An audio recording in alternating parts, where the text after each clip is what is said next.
Welcome back to the Culture of Currency. It is basically right at a new month, and so we go and we buy some silver. We went down to Pete at Longhorn Gold and Silver. If you've not gone and seen Pete, you've got to go see Pete.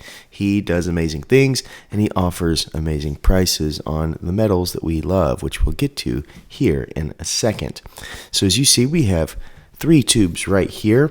We like to spread hope here on the Culture of Currency, and one of the ways to do that is by doing something that is easily replicated by you.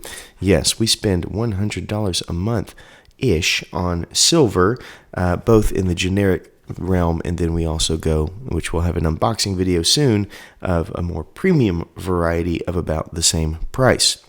So what would we have got for our money this month? Well, interestingly enough, as you know, silver has gone down a little bit, which I am very, very excited for because that means I can buy more. So right here you see in front of you some exact tubes. We have our round tube, we have our bar tube, each of them holding 20 ounces when full. We are starting our own little war chest here. Because, you know, we spend a lot of time worrying about our kids' future. We look at the price of college, the housing market, and how much a bag of groceries costs today compared to when I was a kid. And that alone can feel overwhelming. But I started doing something small every month, something that you can replicate. I buy an ounce of pure silver for my kids and for myself. Why silver, you ask? Why not just put, some money into a savings account? Well, I look at it this way. A $20 bill from 1920 is still a $20 bill today, but it buys a whole lot less. But an ounce of silver is honest money. It's physical store of value that's been recognized for thousands of years, as we know, and it doesn't rely on a login or battery.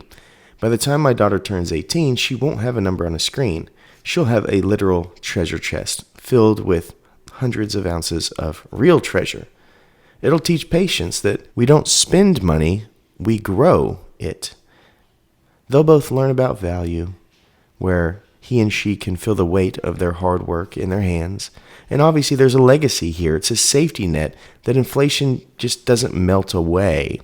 So those are just a couple of reasons. Now, I've done a video on what savings accounts do from a bank versus something like this, and why this is probably a more sound option.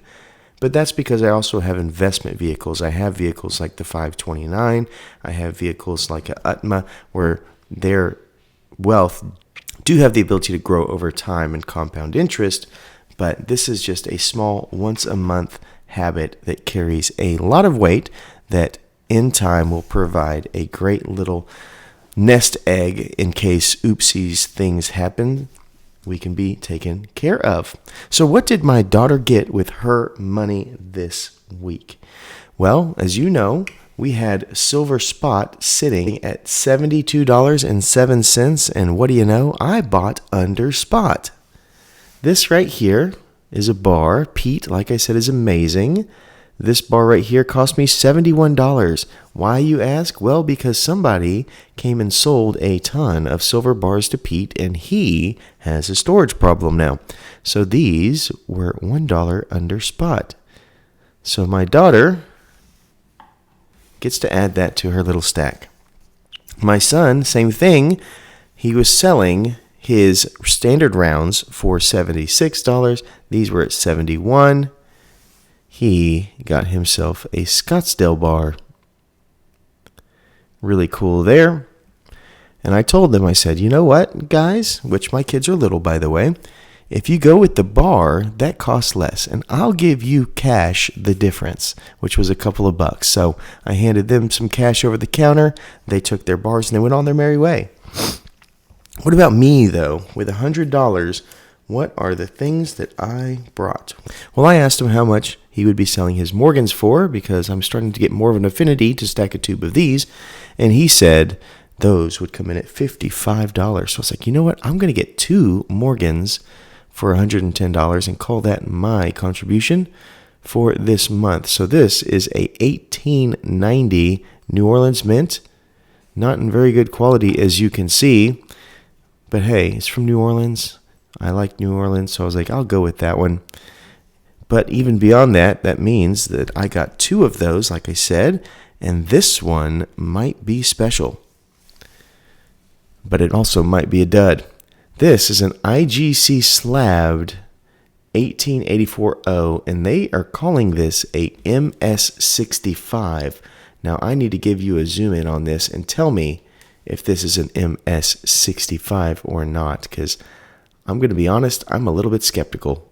I'm not sure I agree with their assessment.